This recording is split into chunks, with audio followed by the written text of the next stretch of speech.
ನಮಸ್ತೆ. ಇವತ್ತಿನ special piece paratha.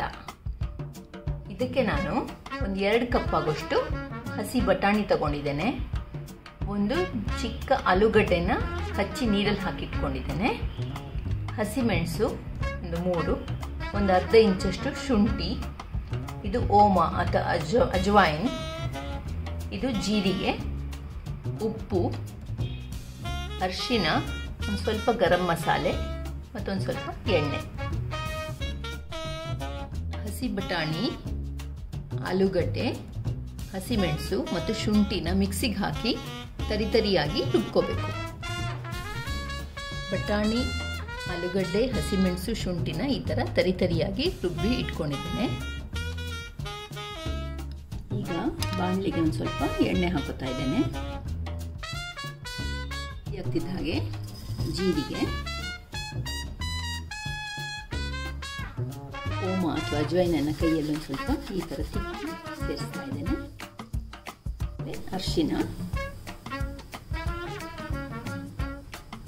ಈಗ ತರಿತರಿಯಾಗಿ ರುಬ್ಬಿಟ್ಕೊಂಡ ಬಟಾಣಿ, ಆಲೂಗಡ್ಡೆ ಪೇಸ್ಟನ್ನು ಸೇರಿಸ್ತಾ ಇದ್ದೇನೆ. ಗರಂ ಮಸಾಲೆ ಸೇರಿಸ್ತಾ ಇದ್ದೇನೆ. ರುಚಿಗೆ ತಕ್ಕಷ್ಟು ಉಪ್ಪು. ಈಗ ನೀರಿನ ಅಂಶ ಎಲ್ಲ ಆರಿಬಿಟ್ಟು ಇದು ಬೇಯೋ ತನಕ ಈ ಥರ ಮಗಿಸ್ತಾ ಇರಬೇಕು.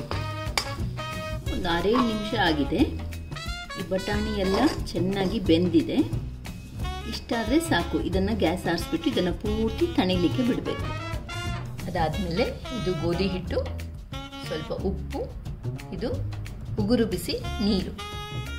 ಮೊದಲು ಗೋಧಿ ಹಿಟ್ಟಿಗೆ ಉಪ್ಪನ್ನು ಹಾಕ್ಕೊಂಡು ಎಷ್ಟು ಬೇಕೋ ಅಷ್ಟು ನೀರು ಹಾಕ್ಕೊಂಡು ಹಿಟ್ಟು ರೆಡಿ ಮಾಡಬೇಕು.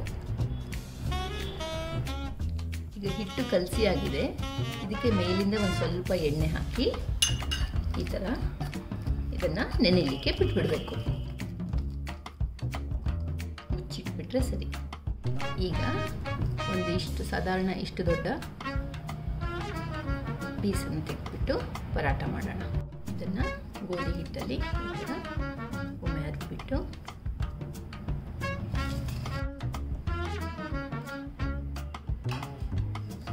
ಈ ಬಟಾಣಿ ಸ್ಟಫಿಂಗ್ ಇದನ್ನು ಒಂದು ಬಾಲ್ ಮಾಡ್ಕೊಂಡಿದ್ದೇನೆ. ಇದನ್ನು ಇದರೊಳಗಿಟ್ಟು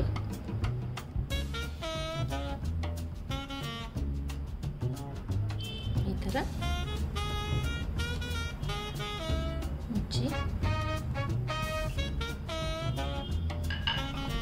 ಇನ್ನೊಮ್ಮೆ ಹಿಟ್ಟು ಚೆನ್ನಾಗಿ ಹಿಟ್ಟಲ್ಲಿ ಅದ್ಕೋಬೇಕು.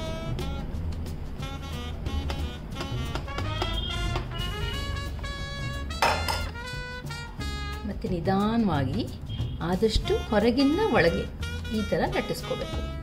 ಆಗ ಸ್ಟಫಿಂಗ್ ಹೊರಗೆ ಬರಲ್ಲ.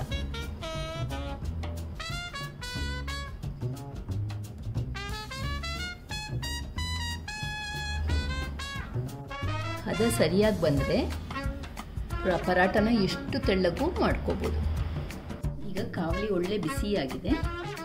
ಪರಾಟನ ಮಾಡ್ಕೊಳ್ಳೋಣ. ಮೇಲಿಂದ ಒಂದು ಸ್ವಲ್ಪ ತುಪ್ಪ, ಒಳ್ಳೆ ಬ್ರೌನ್ ಕಲರ್ ಬರೋ ತನಕ 2 ಕಡೆ ಚೆನ್ನಾಗಿ ಬೇಯಿಸ್ಕೋಬೇಕು.